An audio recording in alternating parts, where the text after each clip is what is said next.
Film की शुरुआत अक्टूबर 1972 से होती है, जहां एक रग्बी टीम एक मैच के लिए विमान से दूसरे देश जा रही थी। उनमें से कई लोग पहली बार विदेश जा रहे थे। कुछ खिलाड़ियों के परिवार के सदस्य भी उनके साथ थे। जैसे ही विमान ने उड़ान भरी, वह बर्फीले इलाकों में पहुंच गया, लेकिन अचानक विमान तेजी से हिलने लगा। फिर वहां एक बर्फीला तूफान आ गया, जिसके कारण विमान अनियंत्रित होकर नीचे की ओर जाने लगा। पायलटों ने विमान को इस खतरनाक तूफान से निकालने की कोशिश की, लेकिन विमान उनके नियंत्रण में नहीं आ रहा था। इससे अंदर का सारा सामान इधर-उधर गिरने लगा। अचानक विमान एक बहुत बड़े पत्थर से टकरा गया, जिससे वह दो हिस्सों में टूट गया। थोड़ी देर बाद विमान का अगला हिस्सा भी बर्फ से टकरा गया। इससे सभी लोग तेजी से आगे की ओर गिर पड़े। सामान भी बिखर गया। इस हादसे के कारण कई लोग मौके पर ही मर गए। थोड़ी देर बाद जो लोग पूरी तरह सुरक्षित थे, उन्होंने फंसे हुए लोगों को निकाला। वहां तनावपूर्ण माहौल था। हर तरफ खून बिखरा हुआ था, लेकिन सभी ने हिम्मत दिखाते हुए एक दूसरे की देखभाल की। जैसे ही अंधेरा हुआ, तापमान तेजी से गिरने लगा। ठंड के कारण उनकी हालत खराब थी, इसलिए उन्होंने विमान के बड़े छेद को सामान और मृत शरीरों से ढक दिया। वे अंदर जाकर ठंड से बचने के लिए छिप गए। इस हादसे के कारण सभी गहरे दुख में थे। कुछ लोग डर के मारे चीख रहे थे, लेकिन बाकी लोगों ने उनका हौसला बढ़ाया। अगली सुबह जब वे जागे, तो देखा कि ठंड के कारण 4-5 और लोग मर चुके थे। तब तक तूफान भी रुक चुका था। वे बाहर आए, लेकिन दूर दूर तक बर्फ के सिवा कुछ नहीं दिख रहा था। यह जगह बहुत नीची थी और उन्हें नहीं पता था कि वे यहाँ कितने समय तक फंसे रहेंगे। इसलिए उन्होंने जिंदा रहने की व्यवस्था शुरू की। उन्होंने सभी बैग और सामान की जांच की, वहाँ से सारा खाना और ज़रूरी चीज़ें इकट्ठा की। सारा काम खत्म करने के बाद वे उसी जगह बैठ गए। उन्हें खाना दिया गया, जिसे वे खाते थे, लेकिन साथ ही वे चिंतित थे कि उनके पास थोड़ा सा खाना है जो पता नहीं कितने समय तक चलेगा। इन लोगों को उम्मीद जागी, इसलिए वे जोर जोर से चिल्लाने लगे ताकि उनकी आवाज़ सुनकर विमान रुक जाए। लेकिन इससे कोई फायदा नहीं हुआ, क्योंकि विमान बहुत दूर था।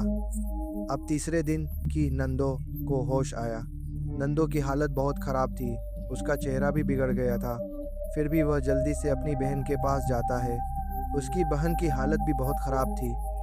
जब नंदो ने अपने माता पिता के बारे में पूछा, तो पता चला कि उनकी मृत्यु हो चुकी है। इससे दोनों भाई बहन बहुत दुखी हो गए। अब उन्हें पीने के लिए पानी की ज़रूरत थी, इसलिए उन्होंने बर्फ़ को पिघलाकर उसका पानी बनाया। वे उसे पीकर जिंदा रहे। साथ ही उन्होंने एक बैग पर एक्स का निशान बनाया, ताकि जो भी यहाँ से गुजरे वह इस निशान को देखे और समझे कि यहाँ लोग फंसे हैं जिन्हें मदद की ज़रूरत है। अगले दिन एक और विमान आया, लेकिन वह भी उनकी मदद नहीं कर सका, क्योंकि वह बहुत दूर था। इससे इन लोगों को समझ आया कि सरकार को नहीं पता कि हम अभी कहाँ हैं। इसलिए सरकार विमानों को अलग अलग जगहों पर भेज रही है, क्योंकि उन्हें इन लोगों की सटीक लोकेशन नहीं पता। अब उन्हें याद आया कि विमान के पीछे कुछ बैटरी थी। शायद उनकी मदद से वे विमान का रेडियो चला सकें, जो अभी टूटा हुआ था। इसलिए वे उस हिस्से को ढूंढना चाहते थे।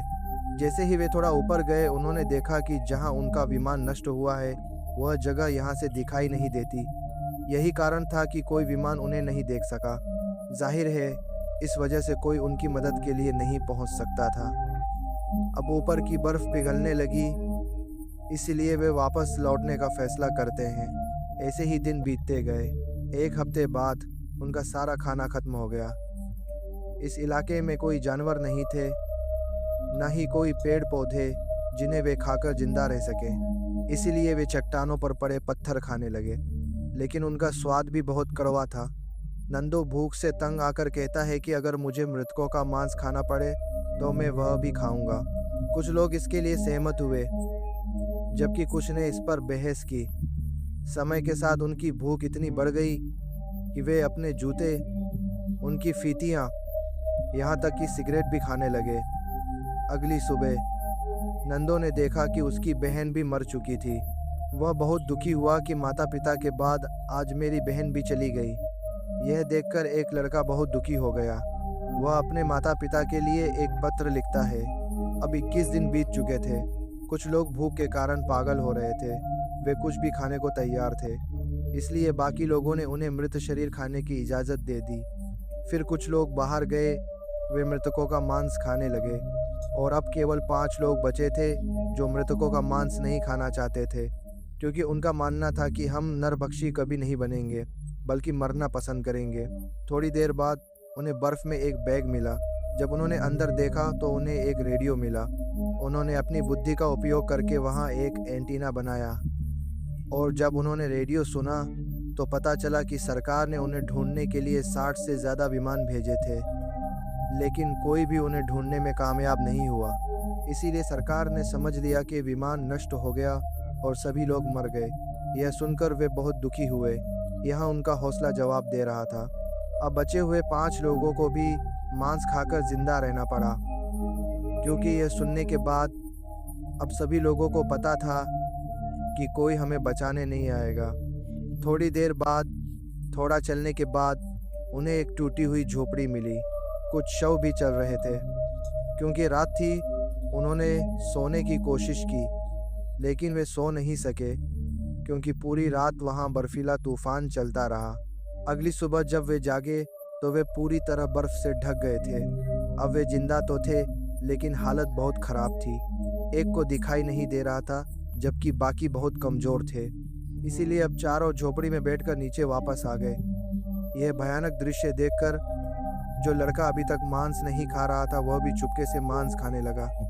लगातार तूफान भी आ रहे थे, लेकिन ये लोग विमान के अंदर एक दूसरे से बातें करने लगे ताकि उनका समय अच्छा बीते। लेकिन उनकी बातचीत के दौरान एक भारी बर्फीला तूफान आ गया। ढेर सारी बर्फ उनके विमान के अंदर आ गई। पूरा विमान बर्फ से ढक गया। अब बाहर वाले बर्फ खोदकर अपने साथियों को नीचे से निकालने लगे, लेकिन एक गरीब महिला जो बहुत नीचे थी वहां मर गई। और अब लोगों ने एक खतरनाक आवाज़ सुनी। उन्हें समझ आया कि एक बार फिर भारी बर्फीला तूफान आने वाला है। और अब जैसे ही उन्होंने देखा, एक बार फिर एक भयानक तूफान ने उन्हें अपनी चपेट में ले लिया। इस बार भी बर्फ में बहुत सारे लोग मर गए। एक लड़का जिसका नाम नुमा था बहुत गुस्सा हो गया।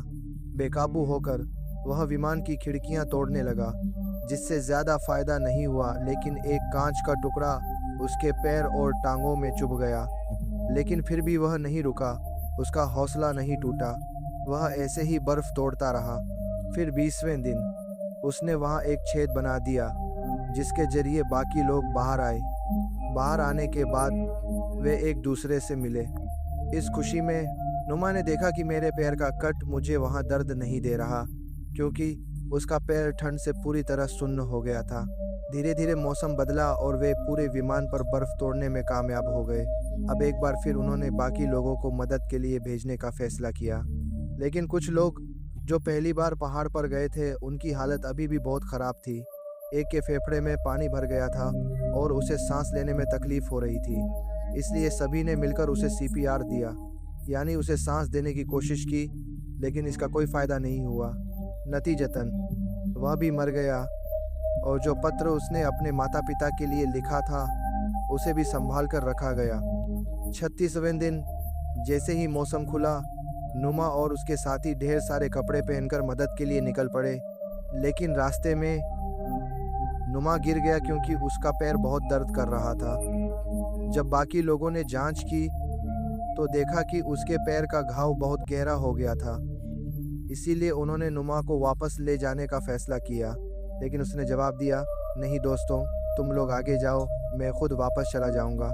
वह जैसे तैसे वापस आया, लेकिन उसकी हालत इतनी ख़राब थी कि वह इतना थक गया कि आते ही बेहोश हो गया।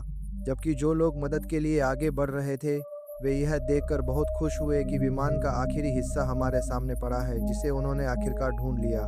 जैसे ही उन्होंने विमान का वह हिस्सा देखा, उन्होंने अपने बाकी साथियों को भी वहां बुलाया। उन्होंने वहां सारा सामान इकट्ठा किया।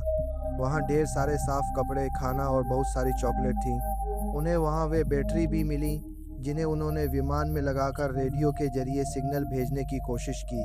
लेकिन सामने से कोई जवाब नहीं आया, क्योंकि रेडियो टूटा हुआ था, जिसे वे सही समझ रहे थे। लेकिन जब उन्हें पता चला कि रेडियो टूटा हुआ है, तो वे थककर वहीं बैठ गए।